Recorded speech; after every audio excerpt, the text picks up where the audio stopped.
Anil Gunjal, Nashik bureau chief, Maharashtra, Nashik.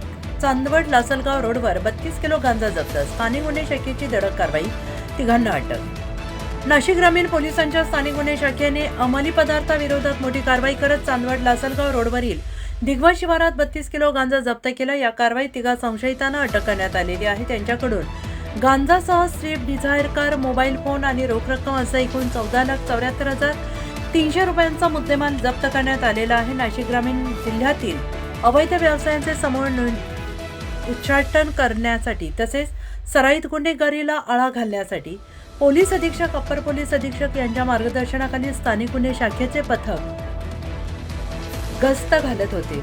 दरम्यान चांदवडहून लासलगावच्या दिशेने जाणाऱ्या पांढऱ्या रंगाच्या स्विफ्ट डिझायर कारमधून गांजाची तस्करी होत असल्याची खात्रीशीर माहिती पोलिसांना मिळाली.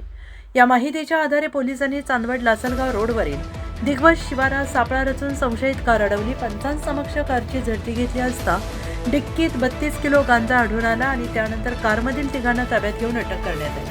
अटक करण्यात आलेल्या आरोपींची नावे संदीप रामनाथ सानप, राहणार कानडीमळा सिन्नर, अनिल केशव बोडके, राहणार मापारवाडी सिन्नर, यश संदीप मोरे, राहणार कानडीमळा सिन्नर अशी आहेत.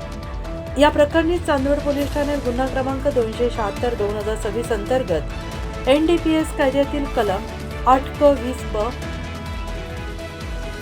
2(क)(29) नुसार गुन्हा दाखल करण्यात आलेला आहे. तीनही आरोपींना अटक करण्यात आलेली आहे. त्यांच्याकडून 32 किलो गांजा, Swift Dzire car, MH01 BT 8813, mobile phone आणि रोख रक्कम असा एकूण 14,74,000चा मुद्देमाल जप्त करण्यात आलेला आहे. या प्रकरणाचा पुढील तपास चांदवड पोलीस ठाण्याचे अधिकारी करत आहेत. अंमली पदार्थांची तस्करी आणि विक्री रोखण्यासाठी नाशिक ग्रामीण पोलीस यापुढे अशाच धडक कारवाया सुरू ठेवणार असल्याचं पोलिसांनी स्पष्ट केलं आहे.